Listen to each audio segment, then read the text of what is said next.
Imagine trying to make AI videos that actually look real instead of plastic, over-smoothed and fake. Most models still fall apart the moment you zoom in. Skin turns rubber, eyes melt, faces shift between frames, and the whole shot screams AI. I got tired of that, so I tested everything, and the one model that kept beating the others again and again was ImagineArt 1.5. It ranks top in global photorealism charts, and in my tests it consistently outperformed Midjourney, Nano Banana, and the ChatGPT image models.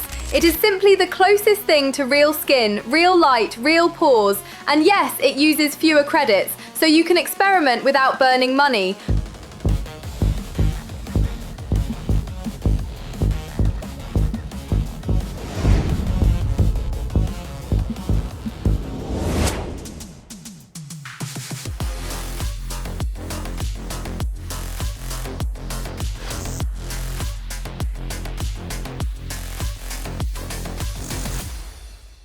But that is just step one. The real power starts when you plug it into ImagineArt Workflows, because making AI videos today is slow. You write a prompt, fight the starting frame, fight the end frame, run the video, redo everything for the next shot, and pray you get a consistent face. ImagineArt kills that entire headache. One workspace, all models, one system that builds your shots exactly the way you want. Let me show you how I build mine. We start by opening ImagineArt and clicking Workflows. This is where everything happens. It works like a visual whiteboard. You drop in nodes for prompts, images, videos, uploads, utilities, whatever you need. It looks complicated at first, but once you learn the patterns, it becomes insanely fast. Let me show you a simple setup first. I add a prompt node, then an image node, then another prompt, then a video node. I connect prompt to image, image to video, then prompt to video. That is one complete mini pipeline. For the image model, I switch to ImagineArt 1.5 because I want perfect realism. Correct lighting fall off, clean pores, stable facial geometry, no plastic look. For the video model, I pick Kling Pro or VO, depends what the scene needs. Now I write my image prompt and run it. The starting frame comes out crisp, natural and detailed. That is where ImagineArt 1.5 instantly shows the difference. No weird faces, no smudges, no melted details. Then I write the video prompt, hit run, and the whole sequence plays out. This is the fastest clean workflow for testing ideas.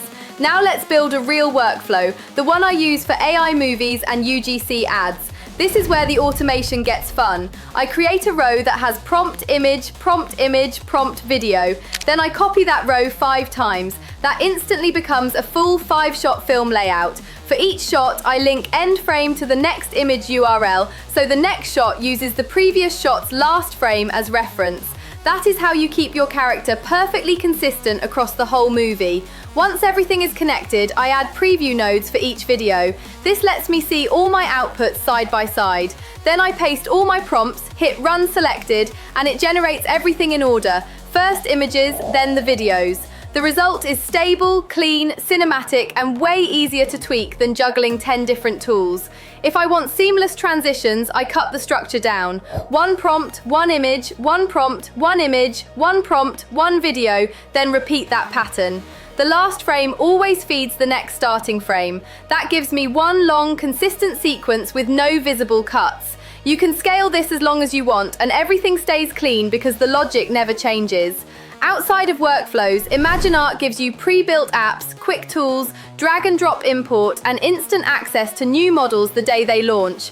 You get Nano Banana Pro, Flux 2 Pro, Kling, VO, Sora, all the heavy hitters in one place.